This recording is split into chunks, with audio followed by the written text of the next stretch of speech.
AI, যার শব্দের অর্থ হচ্ছে আর্টিফিশিয়াল ইন্টেলিজেন্ট, যার বাংলা শব্দের অর্থ হচ্ছে কৃত্রিম বুদ্ধিমত্তা সম্পূর্ণ। আর্টিফিশিয়াল ইন্টেলিজেন্ট কি আমাদের চাকরি কেড়ে নেবে, বা এটা কি আমাদের ভবিষ্যতের জন্য একটা বড়সড় লেভেলের থ্রেট হয়ে দাঁড়াবে, সেই বিষয়ে ডিসকাশন করব আজকের এই ভিডিওতে। হ্যালো এভরিওয়ান, আমার নাম শান্তনু দেববাবন, আমি আছি পুরো ভিডিও জুড়ে আপনাদের সাথে। চলুন একটা ইন্ট্রোর পর ভিডিওটা শুরু করা যাক।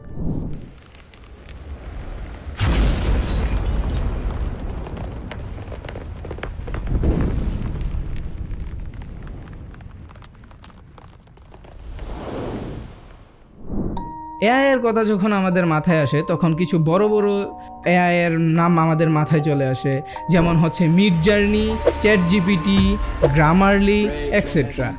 এই জিনিসগুলো সর্বপ্রথম আসার পর প্রত্যেকটা জিনিসে খুবই একটা নাড়াচাড়া দিয়ে বসেছিল পুরো বিশ্বে, এবং মিডজার্নি দিয়ে যেরকম কমান্ড দিয়ে মন মতো একটা ছবি বের করে নেওয়া যেত, ওই জিনিসগুলো ছিল তখন খুবই অদ্ভুত। মানুষ এগুলোকে দেখে খুবই চমৎকার একটা জিনিস উপলব্ধি করতে পারে যে আর্টিফিশিয়াল হয়তো গ্রাফিক ডিজাইনারদের চাকরি খেয়ে নেবে, কিংবা গ্রাফিক ডিজাইনারদের কাজে ইমপ্রুভমেন্টের লেভেলটা আরও অনেকটা বাড়িয়ে দেবে।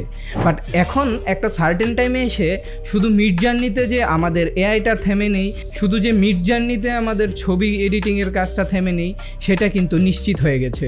এখন এআই ফটোশপের মতো জায়গাগুলোতে নিজেদের স্থান নিয়ে নিয়েছে। এখন ফটোশপেও এআইয়ের মাধ্যমে বিভিন্ন জিনিস জেনারেট করা যাচ্ছে, যেমন আপনি চাইলে আপনার চুল না থাকার জায়গায় চুল উঠাতে পারবেন, এবং আপনার পাশের যে এনভায়রনমেন্ট আছে ওইটা আপনি চাইলেই চেঞ্জ করে ফেলতে পারবেন এআইয়ের মাধ্যমে। আরও কিছু দিক হচ্ছে চ্যাটজিপিটি নিয়ে। চ্যাটজিপিটি যে কোনো মুহূর্তে আমরা চাইলেই একটা সরাসরি আর্টিকেল লিখে দিচ্ছে, কিন্তু এই আর্টিকেল যে এআই লিখে দিচ্ছে, এতে করে কি যারা আর্টিকেল রাইটার ছিল তাদের চাকরিটা চলে গেছে? না, তাদের চাকরিটা চলে যাবে যারা এআইয়ের সাথে অভ্যস্ত থাকবে না। দুই ধরনের মানুষ হবে, যারা এআইটাকে হেটস করে এটা থেকে দূরে থাকবে, যাদের ভবিষ্যৎটা টোটালি অন্ধকারের দিকে চলে যাবে, এবং আরেক ধরনের মানুষ আছে যারা আর্টিফিশিয়াল ইন্টেলিজেন্সটাকে সম্পূর্ণভাবে আত্মস্থ করতে পারবে, যাতে করে তারা এআই এবং হিউম্যান রাইটসের দিক দিয়ে দুইটা মিলিয়ে খুব ভালো একটা আর্টিকেল কিংবা ভালো একটা কোনো কিছু জেনারেট করতে পারবে। এখন আমরা যদি চিন্তা করি যে এআই আমাদের চাকরি কেড়ে নেবে, সেটা হবে সম্পূর্ণ ভুল ধারণা। এআই যদি 50টা চাকরি কেড়ে নেয়, এআই আরও নতুন 100টা চাকরি কর্মসংস্থানের ব্যবস্থা করে দিবে বলে আমরা মনে করি। এআই সবসময় যে খারাপ এমনটা কিন্তু না। কিছু কিছু ক্ষেত্রে হয়তো এআই এর বাজে দিকটা আমাদের সামনে পড়ে, যেমন হচ্ছে ক্লথ রিমুভ করা, দেন হচ্ছে গিয়ে ভিডিওতে ডিপ ফেক এআই ব্যবহার করে মানুষের ভিডিওর চেহারা চেঞ্জ করে খুব মিসলিড করা মানুষকে। এই জিনিসগুলো হয়তো আর্টিফিশিয়াল ইন্টেলিজেন্সের খারাপ দিকের ভিতর পড়তে পারে। বাট কিংবা আমরা যদি চিন্তা করি আর্টিফিশিয়াল ইন্টেলিজেন্সের ভালো দিক, এই খারাপ দিকগুলো কিন্তু তখন ঢাকা পড়ে যায়। যদিও এই খারাপ দিকগুলো মানুষের লাইফে প্রচুর পরিমাণ ইমপ্যাক্ট করে, বাট এআই মোটেও আমাদের সবার জন্য খারাপ না। প্রত্যেকটা জিনিসেরই পৃথিবীতে ভালো এবং খারাপ দুইটা দিক থাকে। আর্টিফিশিয়াল ইন্টেলিজেন্সের ক্ষেত্রেও দিক কিছুটা এমনই।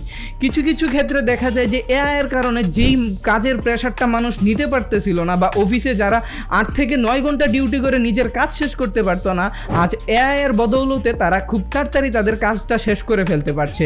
লাইক একটা গ্রাফিক ডিজাইনের কোনো কিছু তাদের নতুন হাতে তৈরি করার চাইতে তারা ফটোশপ দিয়ে এখন ওইটাকে খুব নিমিষেই ওই জায়গায় তৈরি করে ফেলতে পারছে তারা যে ডিজাইনটা চাচ্ছে কমান্ডের মাধ্যমে। সো এই দিক থেকে চিন্তা করলে আর্টিফিশিয়াল ইন্টেলিজেন্স খুবই ভালো। এবার আমরা যদি বলি যে চাকরি চলে যাওয়ার ব্যাপারটা, এআই হচ্ছে এমন একটা জিনিস, বর্তমানে পৃথিবীতে এআই নিয়ে দুই ধরনের মানুষ তৈরি হয়েছে, যারা টোটালি এআইকে হেট করতেছে বা বলতেছে যে এআই বন্ধ করা উচিত, আর অন্যরা অনেকে আছে যারা চিন্তা করতেছে যে না, এআইটা থাকা উচিত, আমাদের কাজ প্লাস এআই দুইটা মিলিয়ে আমরা আগের চাইতে আরও বেটার এবং আরও সুন্দর আউটপুট দিতে পারবো। সেই ক্ষেত্রে দেখা যায় যে এআই সবসময় উইন হয়ে যাচ্ছে। আমাদের দৈনিক করা কাজগুলোকে এআই আরও সহজ করে দিচ্ছে, যাতে করে আমরা আমাদের আগে যেই কাজগুলো করতে অনেক সময় লাগতো সেই কাজগুলো খুব ইজিলি করে দেওয়া যাচ্ছে। এআই যেসব সেক্টরে আসছে, আস্তে আস্তে এই এআই এর পরিমাণটা আরও বৃদ্ধি পেতে থাকবে। Video video editing, photo editing, graphic design and etcetera যত সেক্টর আছে সবগুলোতে এআইয়ের টাচ থাকা আমার মতে আবশ্যক।